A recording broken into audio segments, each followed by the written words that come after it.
Programa Revista Rural. Um oferecimento Zoetis, Massey Ferguson, Born to Farm, Bradesco e Agro. Isso é que é dupla raiz.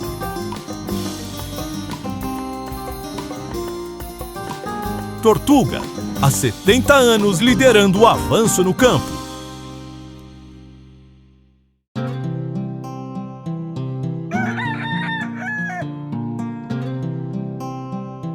Olá, gente bonita que nos acompanha todas as semanas. Sejam muito bem-vindos. Chegou a hora de mais um passeio pelo incrível mundo do agronegócio.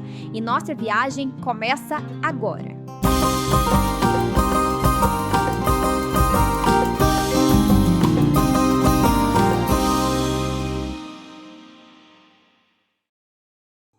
Hoje eu quero te pedir uma ajuda para divulgar o nosso canal. Além do joinha e do comentário, copie o link do vídeo e mande para os amigos, familiares e colegas de trabalho. Você não faz ideia do quanto isso ajuda a gente. E aí, podemos contar com você? Então, muito obrigada de coração.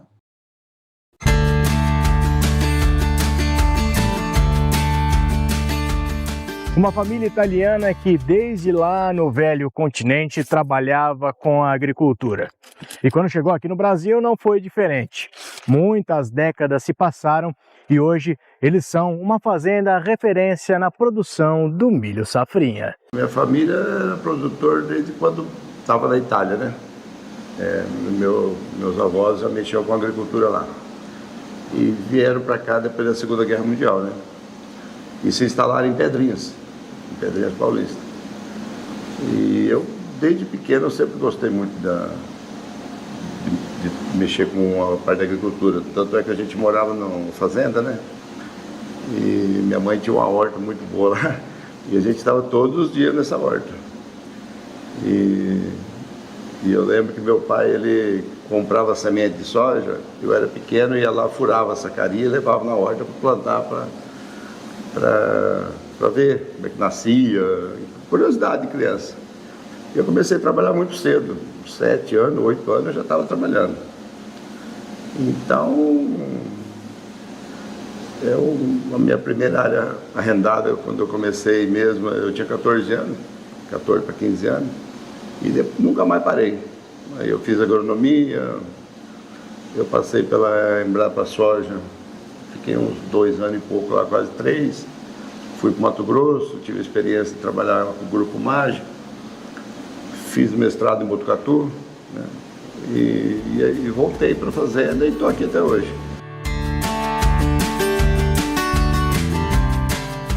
Quanto hoje tem de milho safrinha plantado aqui? Essa fazenda tem uns 350 hectares. Tem mais uns 300 de cana, né? Por que a escolha também da cana como uma outra opção? A gente trabalha muito com rotação de cultura. Isso já vem há anos, né? E a cana é uma opção na nossa região. Uma opção excelente para rotação de cultura. Controle de praga, doença e rentabilidade também.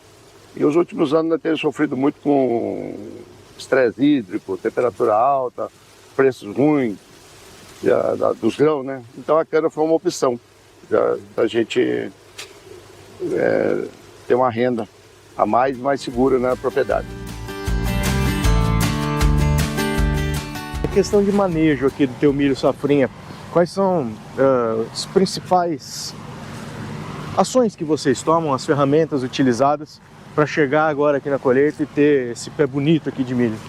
Nós estamos nessa propriedade já faz mais de 20 anos, então isso já começou há 20 anos atrás, entendeu? Você não consegue fazer um manejo da noite para o dia numa área. Então, aqui foi feita uma correção de solo ao longo dos anos muito boa, né? Calagem, gesso, fósforo e rotação de cultura, principalmente a rotação com feijão, aveia branca e cana, né? Então, viemos estruturando o solo há anos, né? Então, eu acho que a chave do negócio é você ter uma persistência o foco, né, a determinação, para elevar a fertilidade do solo, porque o patrimônio nosso é o solo, né? O nosso patrimônio é o solo, nós temos que cuidar da parte biológica, você entendeu? Da parte química, biológica do solo. E nós gostamos muito dessa rotação de cultura, dessa rotação de plantas. E fazia muitos anos que a gente não conseguia fazer milho-verão, que o milho-verão quebra as pragas e doenças de soja. Como a cana quebra praga e doença de outras culturas, o milho quebra da soja. E nós paramos de produzir milho-verão aqui devido a uma praga nova que surgiu, que é a cigarrinha, que é transmissor do vírus, né, Molicute. E então ainda tinha ficado muitos anos sem saber lidar com a praga, né? Qual manejo usar, qual material usar, qual híbrido usar, qual inseticida usar. Então, e agora, já faz uns 4, 5 anos, começou a clarear, né? Começou a clarear híbrido, genética, produto químico, né? Tem os produtos químicos novos de excelência vindo no mercado. Então isso possibilitou a gente fazer a rotação de milho-verão com milho safrinha. Esse milho safrinha é um milho em cima de milho-verão. Isso há 2, 3, 4 anos atrás seria impossível, né? E hoje com genética, né, e produto químico, biológico, né, possibilitou essa experiência, né, e voltar a fazer rotação. Porque a soja em cima de milho-verão, né, a soja, quebrando um ciclo da soja, quando entrar com soja novamente, a tendência de produtividade é 15, 20% maior, né? Então, isso é uma coisa que nós fazemos há anos, esse manejo, essa rotação, e isso estava impossível ser feito. E agora, né, como eu disse, esse aliado genética com um produto, né, de excelência, possibilitou a gente conseguir trabalhar com essa rotação novamente. O fato de ter um milho safrinha em cima de uma área de milho-verão, por conta do solo, toda essa preparação que você está me contando, te trouxe mais qualidade no resultado final do milho safrinha? Sim, sim, com certeza. As ótimas produtividades que nós estamos tendo, mesmo milho sobre milho, isso vem do que foi feito no passado, né? Sem dúvida. E para o sistema, isso é excelente. Para a soja, no próximo verão agora, isso é o filé mignon para ela, né? Ela estaria no... Tirando esse milho safrinha, vem soja? Soja. Nessa área? Sim. E aí ela vai pegar todas essas características de um milho-verão, de um milho safrinha, para essa safra dela? Que na verdade foi o milho safrinha, depois o milho-verão e agora a safrinha de novo. E ela vai... São 3 milhos. E ela vai herdar? Sim, ela vai entrar numa área com uma quantidade de matéria orgânica maior, uma inserção de nitrogênio no sistema maior. O milho devolve muito potássio no solo. E tem um fator que esse sistema de cultivo, ele baixa muito a população de nematóide, muito, e fungo de solo, que são maléficos. Para a soja, o milho não tem problemas, entendeu? Então ele baixa essa população. É uma planta que ela tolera mais estresse hídrico, ela fica livre, né, de ataque de nematóide, fungo de solo. O benefício para a soja é muito grande. E no passado, a gente usava o milho-verão também para rotacionar herbicida, né? Se você reparar, você vai ver que não tem planta daninha na área. Então a rotação de herbicida também. A rotação com milho-verão é uma excelente alternativa. Para você ver o benefício que eu vinha falando das 3 palhadas de milho sobre milho. Isso aqui nós vemos aqui, ó. Você dá uma olhada que a cobertura de solo, não tem 1 centímetro de solo descoberto. A cobertura de solo dá 100%. isso da palha da safrinha. O que acontece? A palha da safrinha, ela está em cima de uma palha do verão. Então, a palha, ela apodrece, ela mineraliza, ela apodrece muito rápido quando ela está em contato com o solo. No caso dessa daqui, está em contato com a outra palha do verão ainda. Se você ver como é que... Ó, isso aqui é o resto do milho verão, né? Isso aqui é o resto do milho verão. Aí se você abrir aqui, ó, essa camada de palha aqui é do milho safrinha. Nós temos uma outra camada aqui, ó, dá uma olhada aqui, ó, essa aqui, ó. É uma outra camada por baixo, que é do milho verão. Tá? Aí você pega o solo, ó, você cavou com a mão, ó. Isso aqui faz mais de 20 dias, 30 dias que não chove, ó. Você cavou com o solo com a mão, ó. Entendeu? Então ele solta o solo, né? É como se fosse uma descompactação natural, né? E quem faz isso é as próprias plantas e os micro-organismos, né? Então o benefício é muito grande. Era uma pena a gente ter ficado quase 5 anos aí sem poder trabalhar com milho verão. Mas agora eu acho que vai engrenar, né? Com a genética, manejo, os químicos os novos aí, né, que estão sendo lançados aí, extremamente eficientes para cigarrinho, para praga. Então eu acho que agora nós vamos voltar a fazer isso com mais frequência. Adotando sempre as melhores tecnologias para a produção, aqui na fazenda, o pivô central tem uma importância bastante significativa para o sucesso da produção. Essa região, a maioria das áreas, esse ano no específico, ficou mais de 50 dias sem chover. Então, o pivô é uma ferramenta crucial, né, para o sucesso da lavoura nossa, da produtividade. Então, nós temos água em abundância e o solo nós corrigimos, já viemos corrigindo há 20 anos. Então, eu acho que foi ferramenta crucial para o sucesso. Hoje, quantos por cento do teu milho safrinha é irrigado aqui? 40% da propriedade é irrigada e milho safrinha uns 80%. A gente enxerga na agricultura, a gente enxerga um tripé, né? Que é a genética, nós temos que ter a genética, o ambiente e o manejo. Qualquer um dos três que der problema, você não atinge o sucesso, né? Você atinge uma certa produtividade, mas você não atinge o máximo, né? Então não adianta você escolher uma excelente genética e o ambiente não colaborar, né? Eu estava comentando que se você fazer o mesmo manejo, com o mesmo milho vários anos e o ambiente alterar, você não vai produzir a mesma coisa.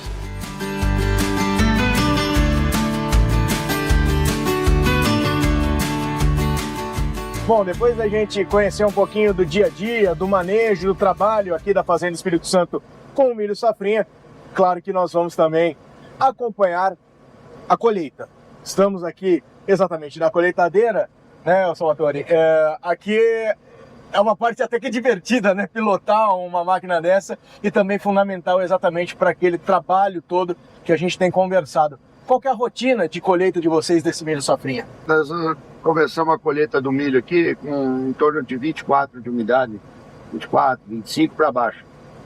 E nós pegamos umas 10 horas da manhã, 11 horas, com a temperatura já mais alta. E vamos até umas 8, 9 horas da noite. Fazer a colheita noturna. Sim. Quando tem umidade, quando o milho está com umidade mais baixa, 16, 17, 15, aí vamos até meia-noite, 1 hora.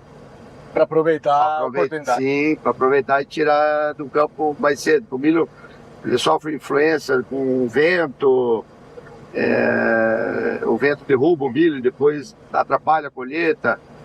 Nós estamos numa região que tem problema de incêndio, enfim. Então nós aproveitamos o que dá. Você faz uma colheita pra gente acompanhar contigo? Ótimo, vamos fazer.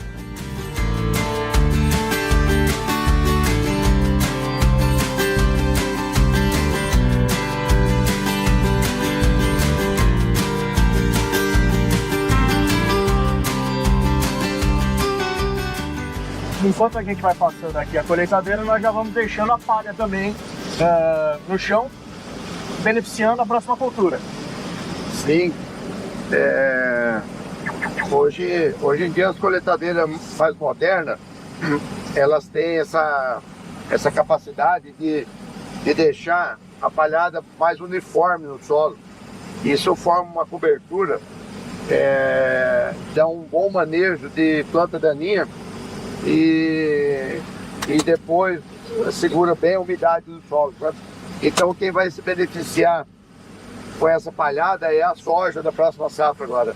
Ou seja, estamos colhendo milho safrinha, já deixando um legado positivo para a soja.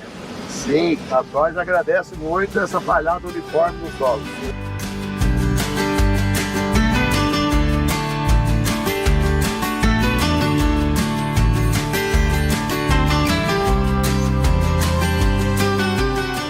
Fala um pouquinho da parceria que vocês têm com essa fazenda e com o Salvatore, né, o produtor aqui, que a gente vê esse trabalho desenvolvido, falando aqui do milho safrinha, o grande trabalho que ele desenvolve unindo esses 3 pilares de produção, né? Certo. Bom, o Salvatore a gente tem uma parceria recente com ele, mas já é uma parceria muito forte. Nós começamos nessa safra 24-25, fazendo alguns testes de produtos, principalmente aqui, na verdade adicionando portfólio BASF e um manejo que ele tem que já é muito robusto.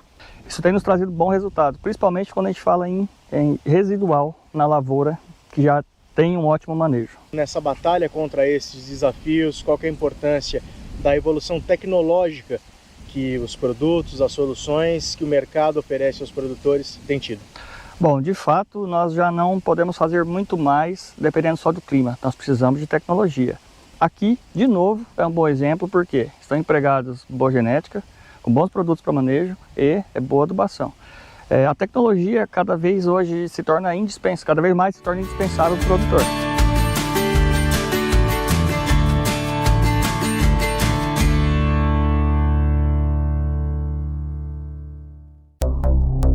E queremos agradecer as mensagens de carinho dos nossos espectadores.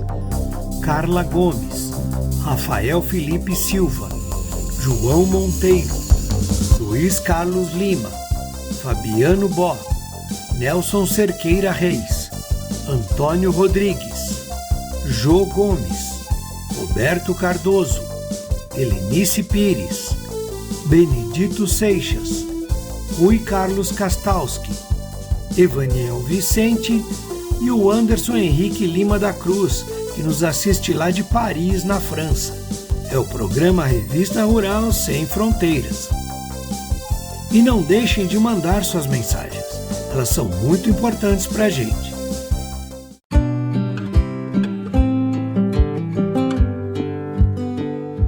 Nutrição, abrigo e reabilitação. Esses são alguns dos benefícios que os animais silvestres resgatados encontram aqui, nos Cetras. O objetivo é receber, reabilitar e retornar os animais para a natureza. O maior volume que a gente recebe hoje são de animais apreendidos pela Polícia Militar Ambiental, Polícia Civil, IBAMA, Polícia Rodoviária e prefeituras. E vem também animais resgatados, tanto de munícipes quanto de autoridades policiais. Então são animais que se acidentam em linha de pipa, atropelados, eletrocutados ou filhotes órfãos que por algum motivo precisam ser retirados dos seus ninhos. Dentre as espécies que vocês resgatam, tem alguma que é maioria que chega aqui? As aves, principalmente as aves passeriformes, né, que são as aves canoras, que são mais apreciadas pelo tráfico, né, que são mantidas em gaiolas por conta do canto, principalmente. Então são os animais que mais chegam aqui pra gente. E quando vocês resgatam, tem um índice de sobreviventes? Sim, a gente, dos animais recebidos, cerca de 70% a gente consegue retornar para a natureza. Tem uma pequena porcentagem que às vezes não consegue voltar para a natureza por conta de lesões permanentes, por fratura de membro, por ausência do membro, né, de uma asa, de uma pata, cegueira, atrofia de musculatura, tudo isso por conta dos maus tratos sofridos desde o transporte até a captura. Então esses animais eles podem ter algum tipo de lesão permanente que impossibilite a soltura. E aí eles são encaminhados para mantenedores de fauna ou para zoológico. Quais são as etapas realizadas desde a chegada do animal até após a soltura? Primeiramente, quando eles chegam aqui é feita uma ficha de entrada, né, independente de quem está trazendo, seja uma autoridade policial ou um munícipe. Nessa ficha de entrada vem todos os dados, né, de onde o animal foi resgatado, apreendido, quanto tempo ele estava nesse local, alimentação, o máximo de informações que a gente puder coletar. Cada animal ele é avaliado por médicos veterinários e biólogos, é colocado uma marcação nas aves, uma anilha, e nos répteis e mamíferos um microchip, e aí, dependendo da saúde, esse animal ele pode ser encaminhado para o recinto, para internação, para uma intervenção veterinária ou para a sala de filhotes, no caso dos ninhegos que chegam. Como é feito o planejamento de enriquecimento ambiental de acordo com cada espécie? O objetivo é que os animais eles tenham um ambiente o mais parecido possível com o que eles têm na natureza. Como a gente tem todos os recintos são coringas, né, então a gente precisa fazer essa adaptação, essa aclimatação em cada recinto. Então vai desde colocar folhas, galhos, frutos inteiros pendurados, insetos em troncos, tudo isso a gente vai pensando de acordo com a biologia da espécie e vai readequando de acordo com a interação dos animais, e sempre precisa ver se isso tem uma interação positiva ou negativa, porque às vezes o enriquecimento ele pode não ser favorável, pode causar uma briga, então você tem que mudar a estratégia para isso. Você estava comentando que tem alguns cuidados, que a gente não pode tratar eles como se fossem pets, né, porque eles vão voltar para a natureza, Isso. Mas também tem um cuidado no caso de animais que eles são caçadores, e aí tem algum estímulo que vocês fazem aqui? Sim. Por exemplo, corujas, quando elas chegam filhotes, a gente vai oferecendo alimento picado, como se fosse os pais mesmo, deixa à disposição. Conforme vê que eles vão comendo, vai oferecendo pedaços maiores, depois coloca só inteiro, então no caso codornas, ratos, que a gente tem o biotério aqui, camundongos. E aí depois, quando elas vão para o recinto, que já terminaram de crescer as penas, a gente oferece essa presa viva, né, para ver se o animal ele consegue caçar. Quando ela já está caçando, que a gente vê que ela está preparada, aí a gente solta. Então, a gente sempre vai oferecer presa viva para esses animais que são carnívoros.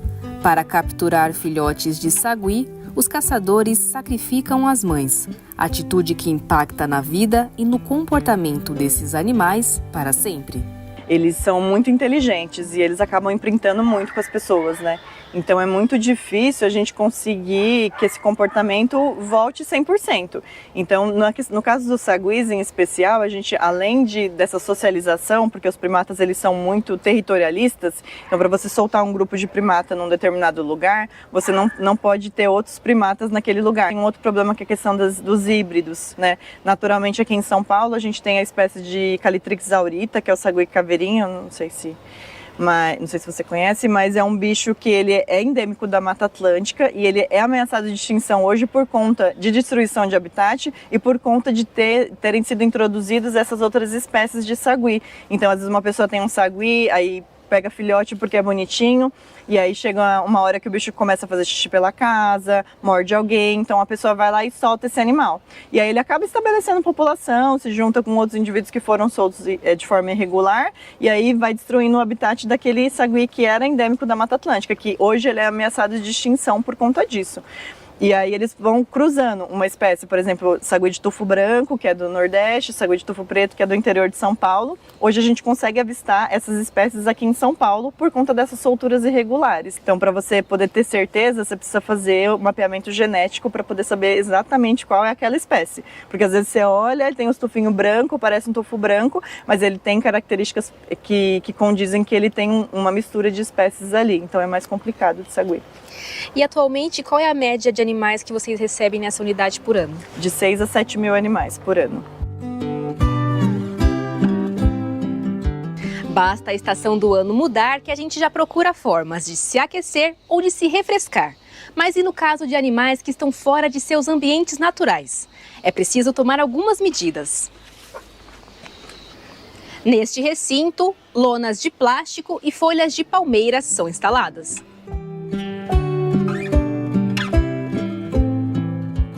Valéria, como vocês sabem, o que indica que os animais estão desconfortáveis termicamente e o que vocês fazem aqui para poder resolver isso?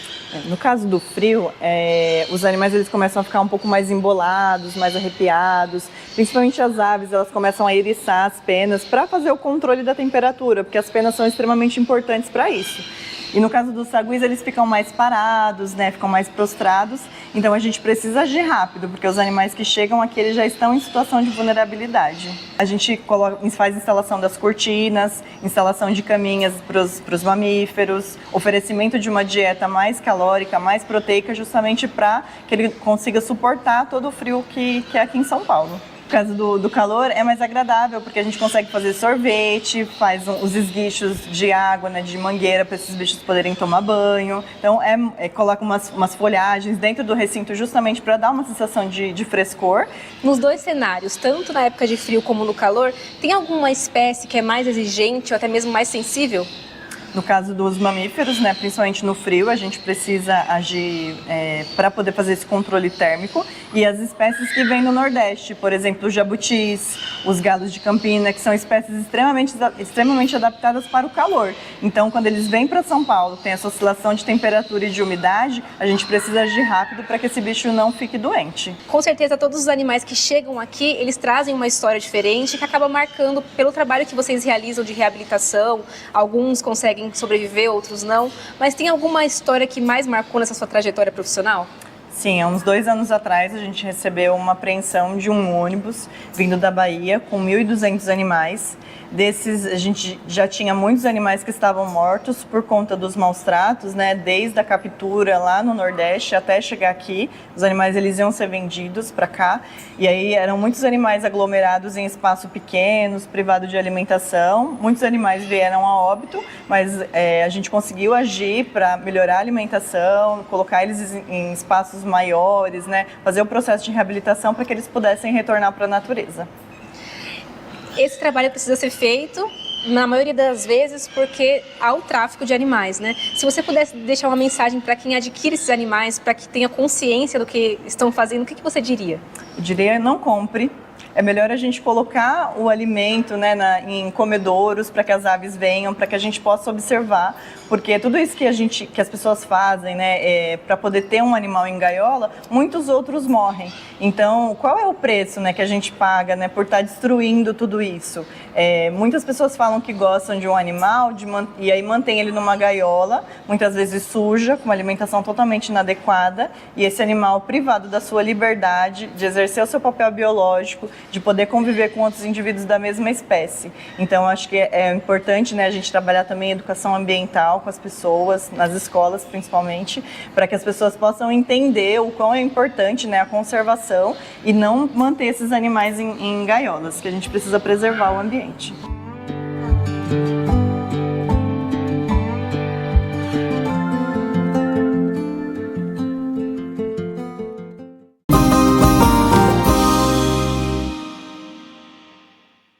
Agora vamos fazer a cauda mais usada para controlar, na verdade você espanta os coleópteros, tá?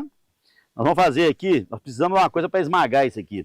Aê, garoto! Cadê a picanha agora?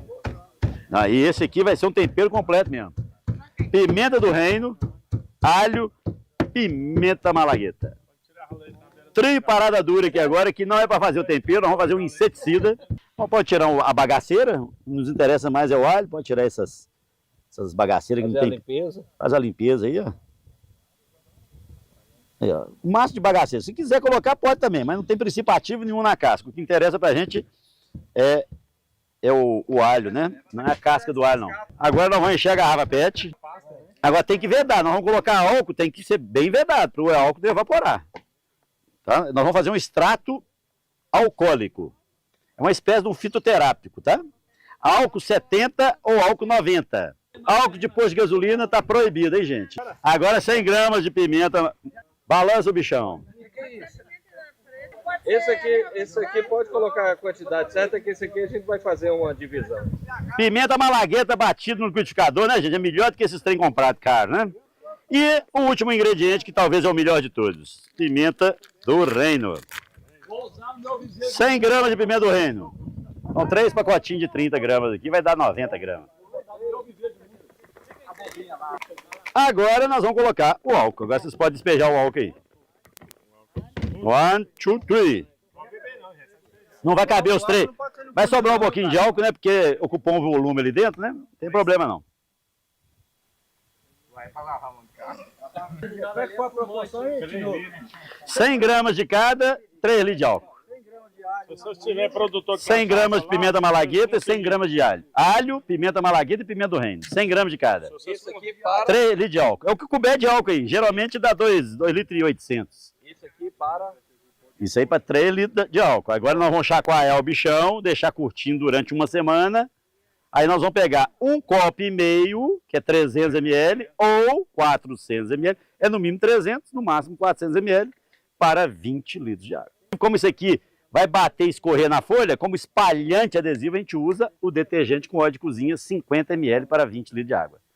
50 ml mais 300 ml daquele. Ok? Agora tenta agitar para mostrar que o fundo lá foi todo dissolvido mesmo. Esse fundo aí não pode ficar essa macega aqui não. Ó. Não. Isso aí, isso. Isso aí, ó. Gente, todo dia tem que fazer isso aqui, ó. Todo dia tem que chacoalhar o bichão. Isso no quartinho escuro.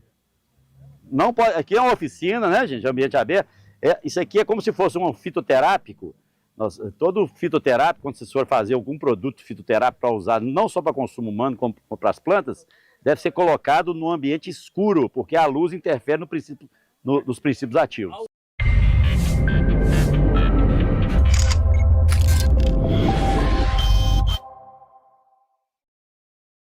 Olá, sejam bem-vindos a mais um programa Matsuda em Foco, aqui no nosso canal do YouTube. Então, você que ainda não se inscreveu, aproveite, se inscreva e ative as notificações clicando no sininho para não perder nenhum conteúdo. No programa de hoje, vamos falar da influência da nutrição na qualidade do leite. E para falar sobre este assunto, o zootecnista do Grupo Matsuda, Leonardo Sabatini, está aqui ao meu lado. Seja bem-vindo, Léo. Bom dia para você. Muito obrigado, Suelen. Bom dia a todos aí que estão nos assistindo. Como a alimentação das vacas leiteiras impacta diretamente a composição do leite, incluindo o teor de gordura e proteína? Quando a gente trabalha a nutrição dessa vaca leiteira, a gente precisa lembrar do que cada nutriente vai gerar ali dentro do seu rumen e aí, consequentemente, na produção do leite. Então, trabalhar com teores muito altos de energia, a gente vai ter uma produção de determinados ácidos graxos dentro do rumen que vão favorecer produção maior de leite, mas uma qualidade menor ou um teor de gordura menor. Então, temos que trabalhar essa nutrição dessa vaca usando fibras de qualidade, volumoso de qualidade para esse animal, garantindo que vai uma boa nutrição via volumoso e uma complementação através dos concentrados, dos grãos, para garantir uma produção de leite em volume, o volume que a genética do animal é predisposto a produzir, e uma qualidade adequada, Porque lembramos, além do seu consumo in natura, a gente tem a produção dos derivados, e esses derivados eles são determinados pela composição desse leite. Então, o teor de gordura e teor de proteína, principalmente do leite produzido por esse animal, ele é muito importante, e a gente trabalha esses teores através da nutrição, trabalhando com alimentos de qualidade, com níveis adequados de proteína e energia, uma boa relação entre essa proteína e energia para potencializar a ação dos meus micro-organismos ruminais, lembrando também que eu preciso de níveis de macro e microminerais adequados para garantir essa produção de leite também. Ô Léo, e quais são os principais nutrientes que devem estar presentes na dieta para garantir a qualidade do leite e a saúde do rebanho? A saúde como um todo desse animal, um dos principais pontos que vai auxiliar nesse sistema imunológico ali são os microminerais, Então, trabalhar com níveis de microminerais adequados, elevados ali para a necessidade desse animal vai ser muito importante para manter o meu sistema imunológico como um todo mais ativo, mais preparado. Porque uma vaca de alta produção, como ela tem uma glândula ali trabalhando muito, o risco dessa glândula ali estar tendo contato com o patógeno é muito grande. E eu tendo um sistema imunológico ativo, o próprio animal vai ter condições ali de estar combatendo esses micro-organismos, esses patógenos que podem estar adentrando ali a glândula do meu animal. Com isso eu garanto uma glândula mais saudável, um animal mais saudável, uma glândula mamária mais saudável, eu tenho uma produção de leite melhor, garanto qualidade aí de leite e lucratividade para o meu produtor. Certo, e como a escolha entre volumosos e concentrados influencia a produção e a estabilidade do leite ao longo do ano? Dependendo do sistema de criação dos meus animais, então se eu tenho um sistema a pasto, eu tenho épocas do ano de pasto de melhor qualidade e de pior qualidade. Então eu tenho que trabalhar a parte que eu consigo estar alterando, né, já que eu não consigo alterar o clima, eu tenho que trabalhar o restante da nutrição através do concentrado ali de forma que eu equilibre essa nutrição e eu consiga manter constante os nutrientes que está sendo disponível para o meu animal. Quando eu parto para animais confinados, aí eu já consigo controlar um pouco melhor essa fibra que vai estar sendo fornecida, né, esse volumoso, e aí o ponto mais importante é constância nessa oferta. Então, se eu trabalho com silagem de milho, garantir que essa silagem eu tenha silagem durante o ano todo, uma silagem de qualidade, ou se eu trabalho com outras fontes de fibra ali junto, garantir estabilidade no que está sendo fornecido para esse animal. Os bovinos como um todo, principalmente a vaca leiteira, ela gosta de constância. Então, alterações nessa dieta vai causar estresse, vai diminuir consumo, eu tenho problemas em manter a produção de leite durante a lactação. Então, alimentos de qualidade, tanto volumosos quanto concentrados, trabalhando de forma que se complementem, né? E assim eu tenho nutrição mais equilibrada, uma produção constante de leite, e assim eu tenho um rumen saudável, um animal produtivo e mais longevo ali para a minha propriedade. Muito bem, e de que maneira a suplementação mineral ela pode melhorar a qualidade nutricional do leite? Como eu já citei ali, a composição de microminerais, principalmente, vão estar atrelados à saúde dessa minha glândula. Então, se eu tenho uma boa oferta de microminerais, eu tenho um sistema imunológico mais saudável e uma glândula melhor desempenhando ali, produzindo mais leite.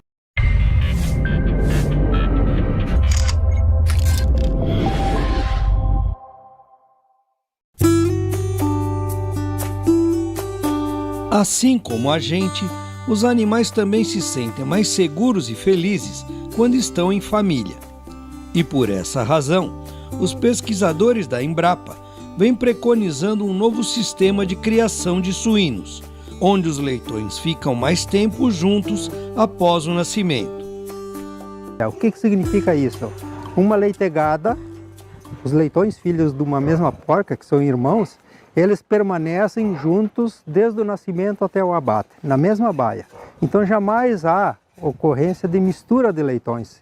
Isso reduz o estresse e reduz também a transmissibilidade de agentes entre os animais, né?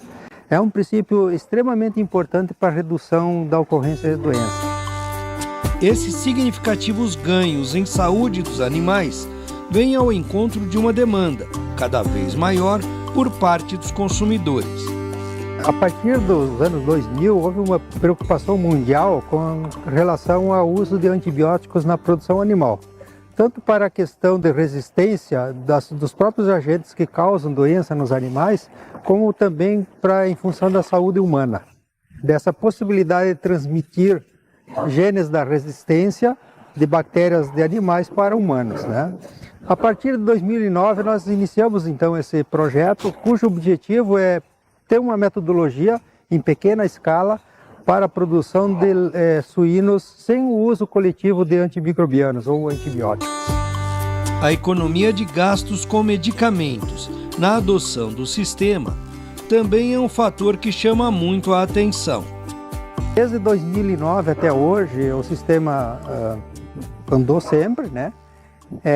No período de 3 anos, quase 4 anos que a gente acompanhou, houve necessidade de medicação injetável individual, porque o animal que adoece é de ética profissional medicá-lo, né, para ele não sofrer.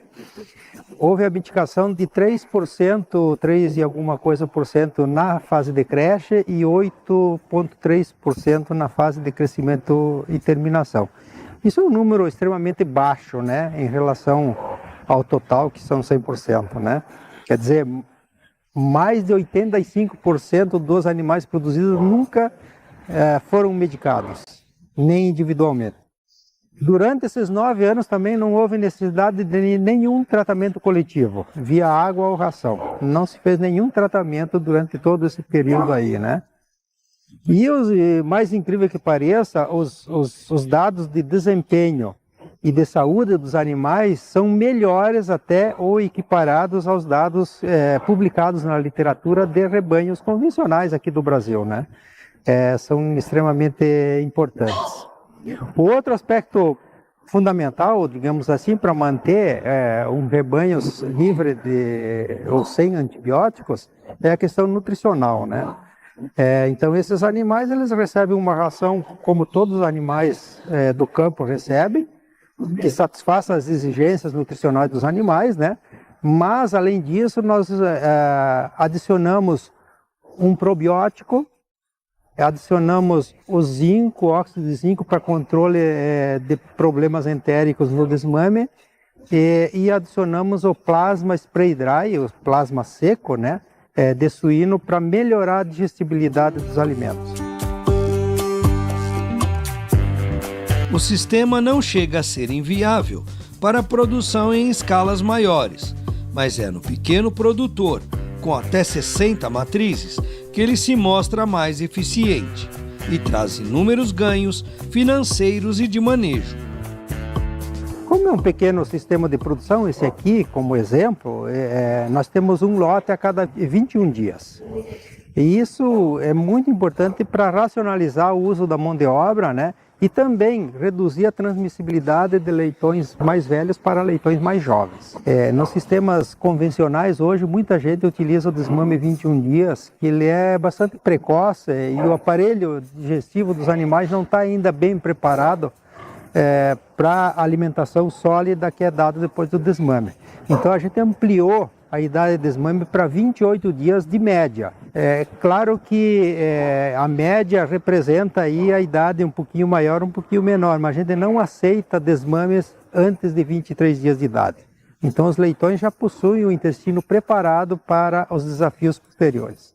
Muitos produtores às vezes acham que por ser em pequena escala se volta ao passado, né? Mas isso não é verdade, né? É um modelo de sistema de produção com uma alta tecnologia. Então, o primeiro princípio, vamos dizer, é a questão de biosseguridade, que é extremamente importante, né, para proteger o seu rebanho contra a entrada de agentes infecciosos. Dentro dessa biosseguridade existem vários aspectos, mas eu vou citar apenas alguns mais importantes. Um deles é cercar, né, a granja, ter uma barreira física, uma cerca de tela que protege o rebanho contra a entrada de outros animais ou de pessoas estranhas, né? O segundo ponto é a questão do vestiário e escritório, porque toda pessoa que entra, seja funcionário, seja visitante, que vai entrar no sistema de produção, ele necessita pelo menos trocar a roupa e o calçado, que são duas vias importantes de transmissão de doenças, né? Um outro ponto importante que faz parte, que vamos dizer assim, auxilia na não utilização de antibiótico é o controle de vetores. E aí, dentro dos vetores principais na suinocultura, nós temos a mosca, que é um problema e tem que ser bem controlada, e o rato. São dois vetores importantes. No sistema em família, a castração dos leitões ocorre através de vacinas ou imunocastração, o que também reduz o estresse. A ausência de brigas entre os animais também permite abdicar do corte do rabo e dos dentes. E as porcas são mantidas soltas, tanto na fase de gestação como na fase de maternidade, né? Então são questões que reduzem o estresse dos animais e eles ficam menos propensos à ocorrência de doenças.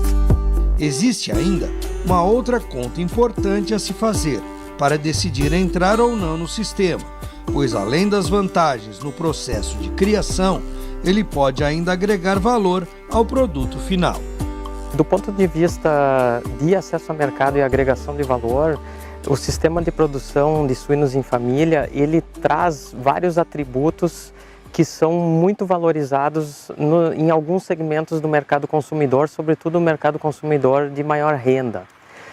Por exemplo, são atributos que vão desde a pequena escala e da agricultura familiar, bem-estar animal, não uso de antibióticos e também o uso de genéticas para carne de qualidade, como é o caso da Embrapa MO25C.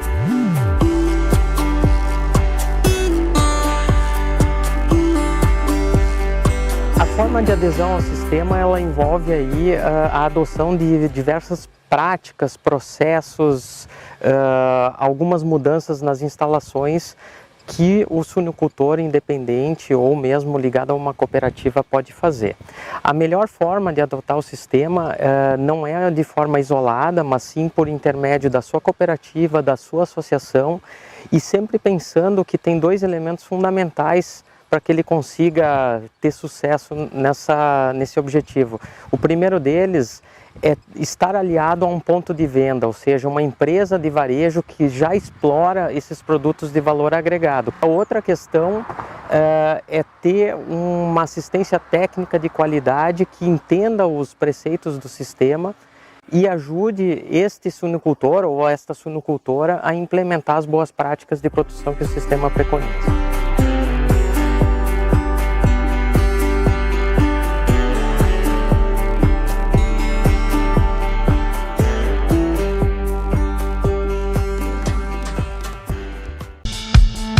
Você já viu o RR News dessa semana? Pois olha, ele tá cheio de notícias importantes sobre o agronegócio.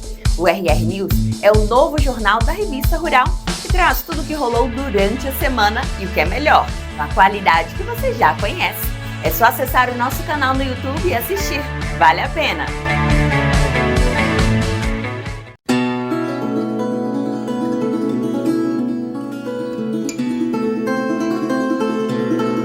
Você sabia que o caju não é fruta? Pois é, o que a gente considera como fruto é, na verdade, o pedúnculo carnoso da planta. A verdadeira fruta, acredite, é a castanha. Mas isso em nada tira deste produto a importância que ele tem na agricultura, sobretudo na região nordeste do país, onde é fonte de renda para muitos produtores.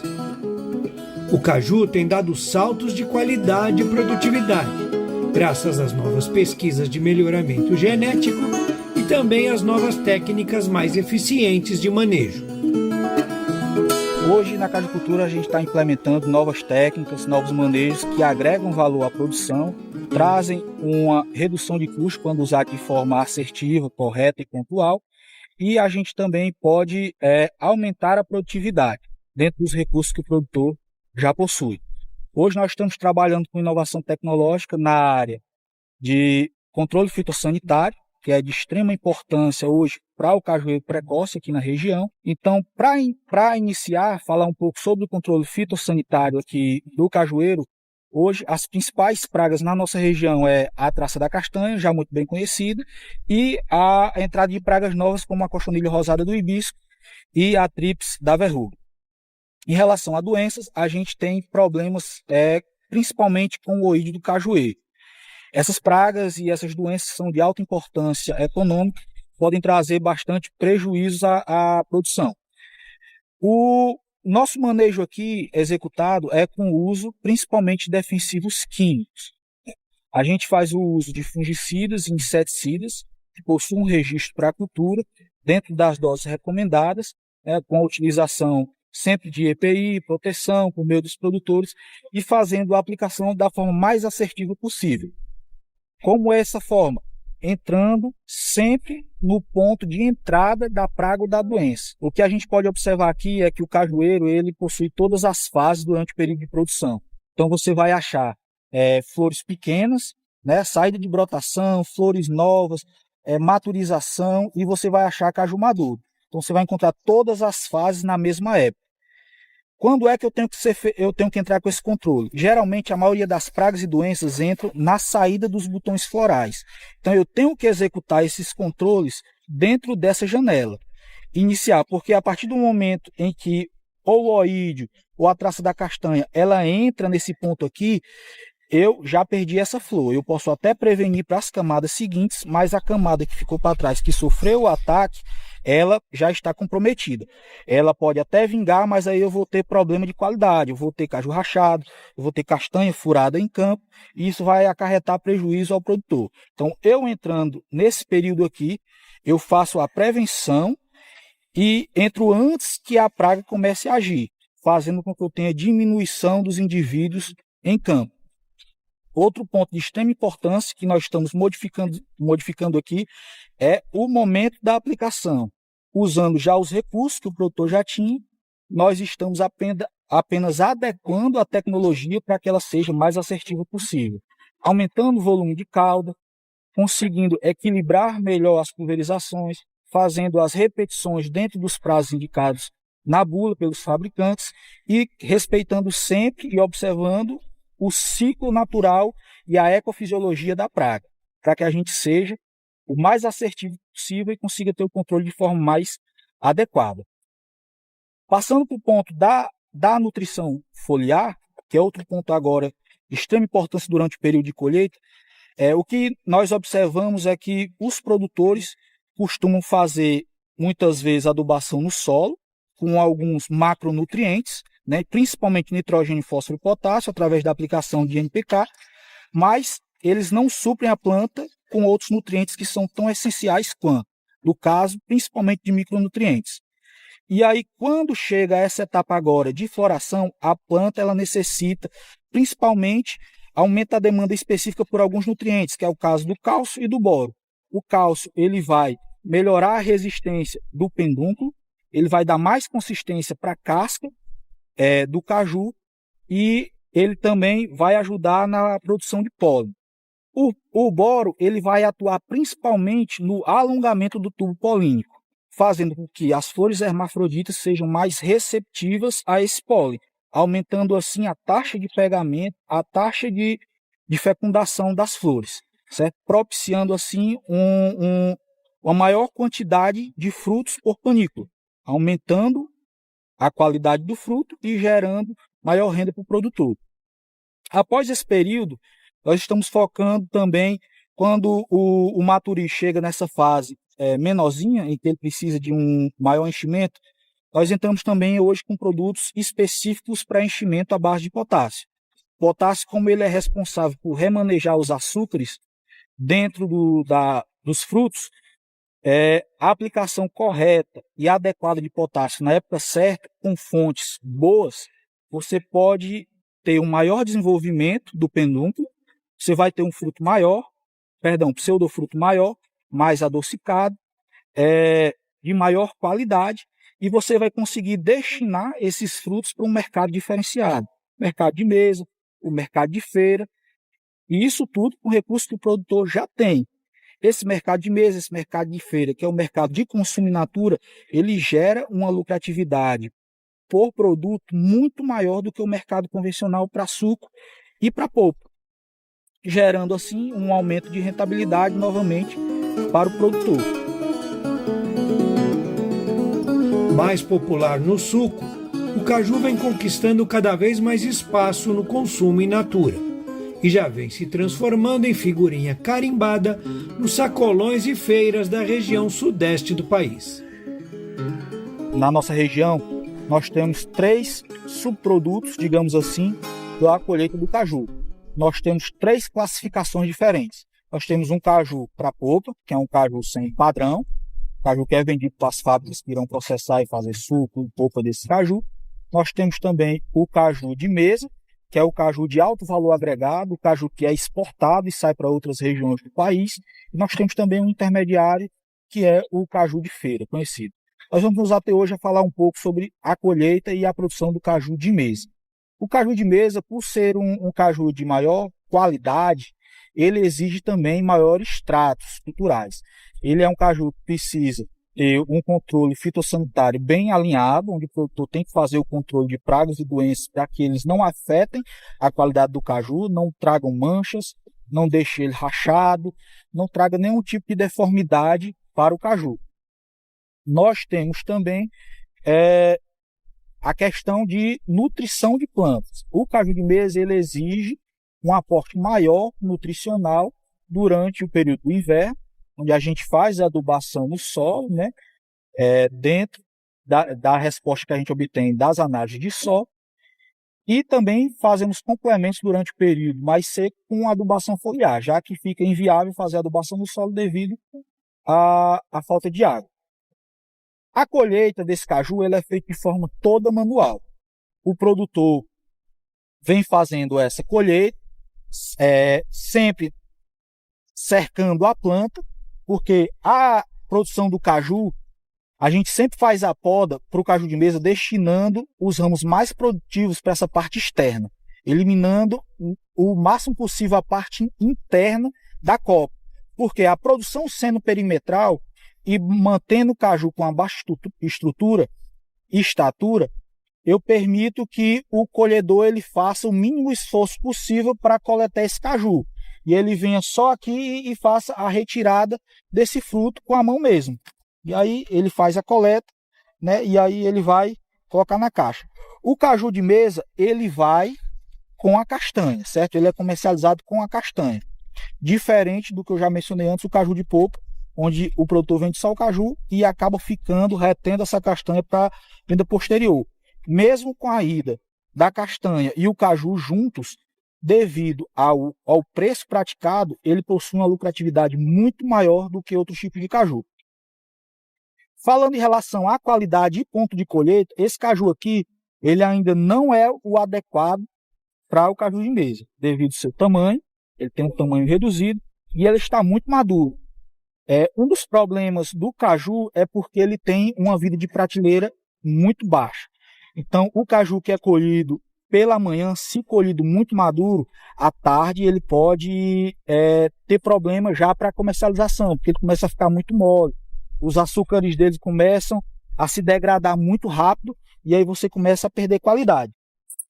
Um exemplo que eu posso mostrar para vocês aqui do caju com a qualidade ideal, a gente vai encontrar aqui, certo?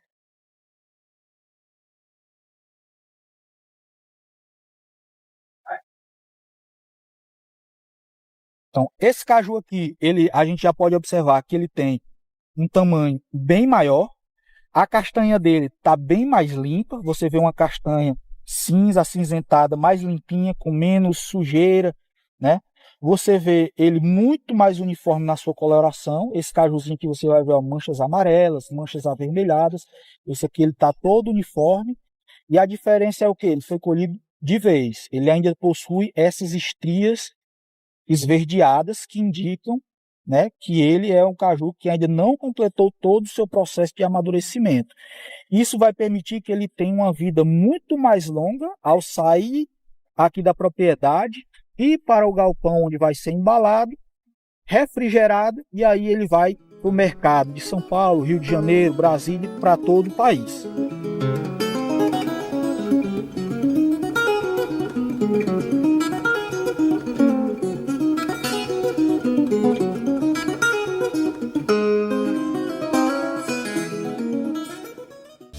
Gostou do programa? Semana que vem tem mais.